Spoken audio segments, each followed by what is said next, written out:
Hi there. We are going to spend an entire class period together reviewing, but I don't think it hurts to hear things for a second, third, or even fourth time. So I wanted to make a quick recording of me going through this review.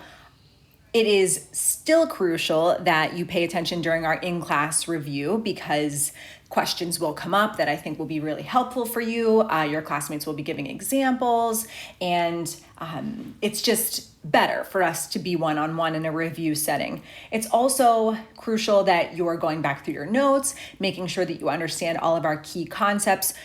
What I'm creating here is just a very quick overview in case you need to brush up on anything one more time. So let's get to it. We started out this year in this unit talking about the philosophy behind U.S. government and this belief that we have inalienable rights that we are born with, and that the government has to then respect. That is very different from believing that the government gives you your rights. Nope. In our country, our political philosophy is that we are born with our rights, and the government must then acknowledge and respect those rights. Into our next bullet point then, we really just started talking about the foundations of government and ways in which our government was structured so that it could acknowledge and protect those inalienable rights. We spent a lot of time talking about how the founding fathers wanted to protect us from the government trying to acquire too much power, and in a way, others trying to acquire too much power. The tyranny of the majority, the problem of factions, that was some of our early conversations that we were having. So we know that a republic is when elected officials make decisions on our behalf, and a republic accomplishes a couple different things for us. It is a check on the people, because the founding fathers were afraid that the average person might not be very well educated, and this is kind of a filter on the voice of the people. It deals with factions for us because it hears from a variety of voices and then takes those voices into an account and makes a decision on our behalf. And a republic is also logistically easier to deal with than a direct democracy would be. So a republic is when we elect officials to make decisions on our behalf. Our first required document of the year was the Federalist 10, which talks all about using a republic to deal with the potential problem of factions and the potential problem of the tyranny of the majority. We also spent a lot of this unit talking about checks and balances and how the government was created to check and balance itself. Much of our checks and balances stems from the fact that we have three distinct branches of government.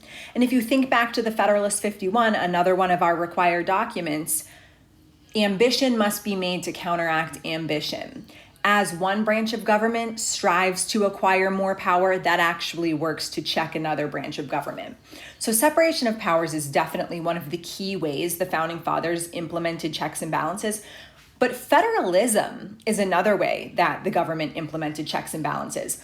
If you feel that state government is not being responsive to your wants and needs, then you can look to national government, and the other way around. So when we hear Federalist 51, we should think of using separation of powers and using federalism to implement checks and balances. Let's address a little more the founding fathers' fear that the people were not well educated on political matters, and some ways that the founding fathers built in checks on the people within the Constitution. We'll spend a lot more time talking about the Electoral College in our chapter on the presidency, and certainly as we approach the presidential election in a couple months here. What we should note about the Electoral College for now is that the Electoral College is a really good example of the founding fathers putting a check on the people. We do not select our president with a straight popular vote. We use the Electoral College system, which in a way is meant to check the power of individual people. So again, we'll talk more about the Electoral College later. For our purposes now, we are using it as an example of the founding fathers' fear of the majority and fear that the average person wasn't well educated enough to make big political decisions. Another example of that is how U.S. senators were selected prior to the ratification of the 17th Amendment. Prior to the ratification of the 17th Amendment, state legislatures picked senators. So for example, our government in Harrisburg, Pennsylvania would have picked our senators for us. That was meant to be another check on the will of the people. After the ratification of the 17th Amendment, as you know, we vote for our senators now.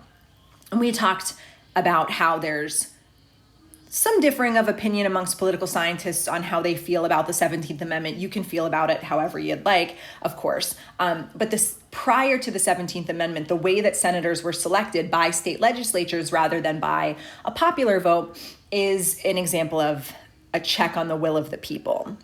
Moving on, chugging right along to our next bullet point here.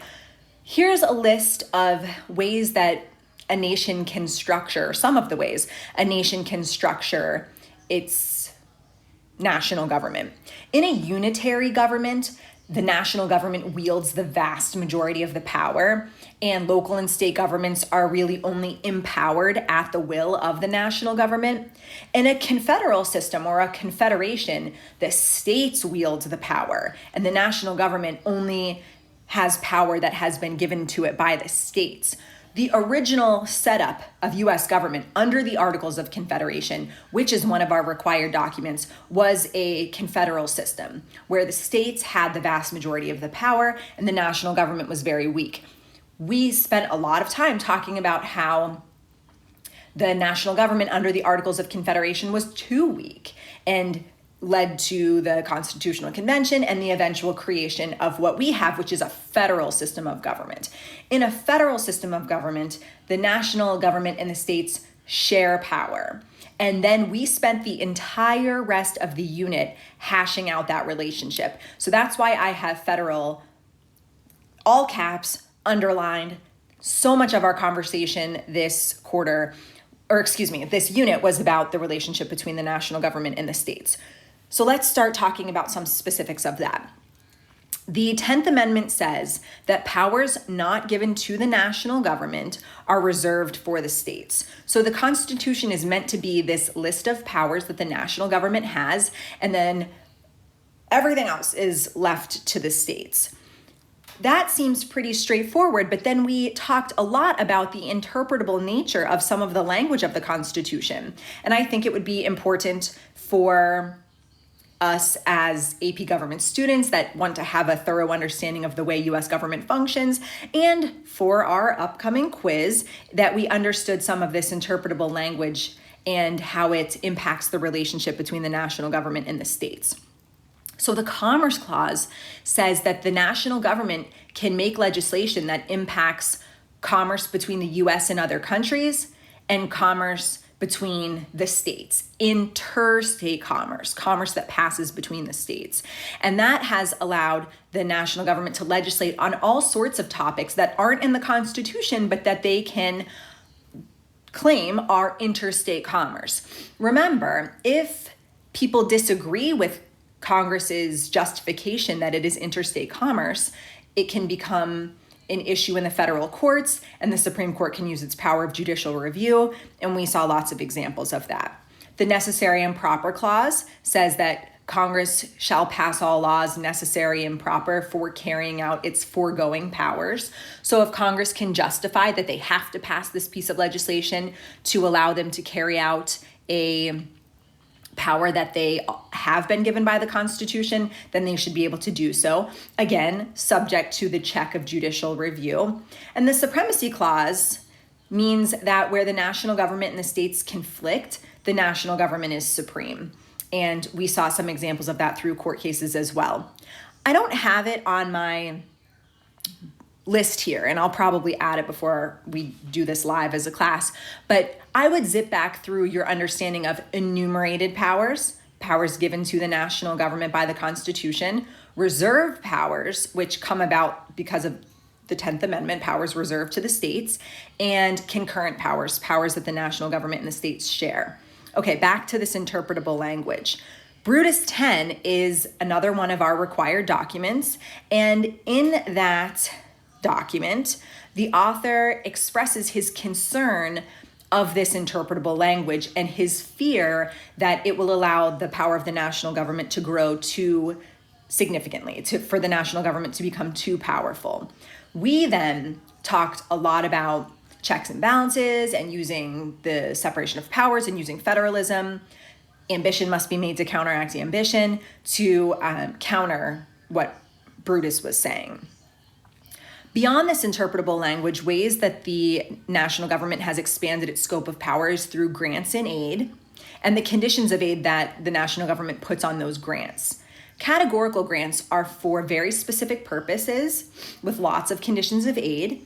If the state wishes to receive that money, the state has to do a lot of specific things that is being asked of it by the national government. Block grants are for a broad purpose with fewer conditions of aid. And block grants also become part of our conversation about devolution. Devolution is the shift of power from the national government to the states. And in the 1990s, there was a cultural shift towards devolution. The zeitgeist, the spirit of the times, was one of devolution. And we saw a couple examples of that. We saw the court case US v. Lopez, where the Supreme Court took a more narrow interpretation of the Commerce Clause, thus protecting states' rights. And then we also looked at a piece of legislation that used a block grant to devolve power to the states. And that piece of legislation is called Temporary Assistance for Needy Families. It replaced a previous piece of legislation called Aid to Families with Dependent Children. And Temporary Assistance for Needy Families was a block grant program that had the national government give a lot of funding to the states for the states to implement social welfare services as they saw fit.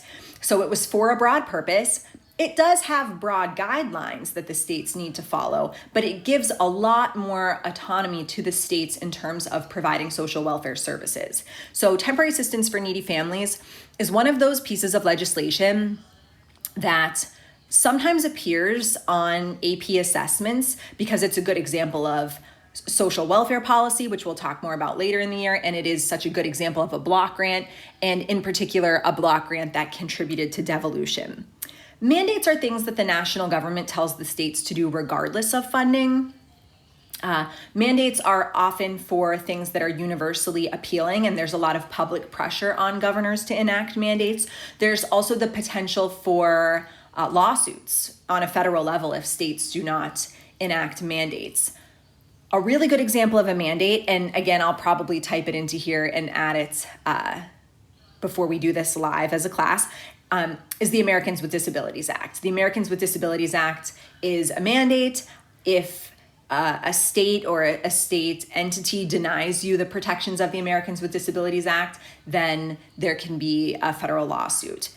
Last bullet point here are, I believe, and I'll double check before we go live with this review, but these are the required court cases that we've talked about so far. We've already talked about US v. Lopez, so let's get to the others.